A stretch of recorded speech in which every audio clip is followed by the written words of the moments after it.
I am weary tonight and low in spirits. I cannot but think of Lucy and how different things might have been if I don't sleep at once. Chloral, the modern Morpheus, C2HCl3O, H2O. I must be careful not to let it grow into a habit.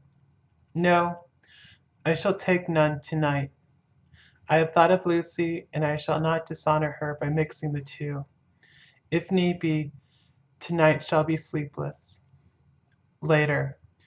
Glad I made the resolution, gladder that I kept to it. I had lain tossing about, and had heard the clock strike only twice, when the night watchman came to me, sent up from the ward to say that Renfield had escaped. I threw on my clothes and ran down at once. My patient is too dangerous a person to be roaming about. Those ideas of his might work out dangerously with strangers. The attendant was waiting for me. He said he had seen him not 10 minutes before, seemingly asleep in his bed, when he had looked through the observation trap in the door. His attention was called by the sound of the window being wrenched out. He ran back and saw his feet disappear through the window, and had at once set up for me. He was only in his night gear, and cannot be far off.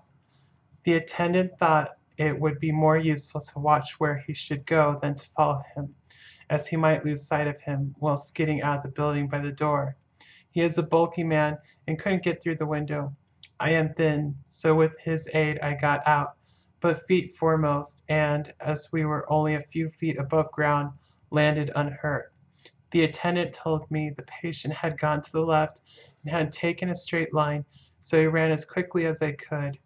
As I got through the belt of trees, I saw a white figure scale the high wall which separates our grounds from those of the deserted house.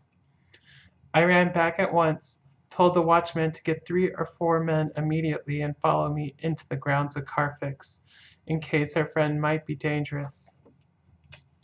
I got a ladder myself, and crossing the wall, dropped down on the other side. I could see Renfield's figure just disappearing behind the angle of the house, so I ran after him. On the far side of the house I found him pressed close against the old iron-bound oak door of the chapel. He was talking, apparently, to someone, but I was afraid to go near enough to hear what he was saying, lest I might frighten him and he should run off. Chasing an errant swarm of bees is nothing to following a naked lunatic when the fit of escaping is upon him. After a few minutes, however, I could see that he did not take note of anything around him, and so ventured to draw nearer to him, the more so as my men had now crossed the wall and were closing him in.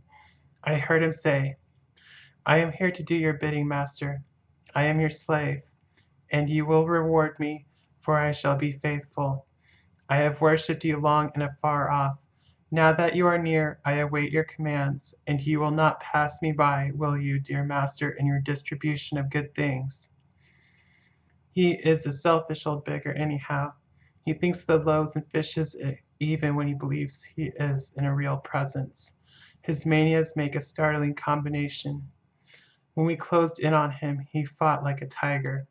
He is immensely strong, for was more like a wild beast than a man.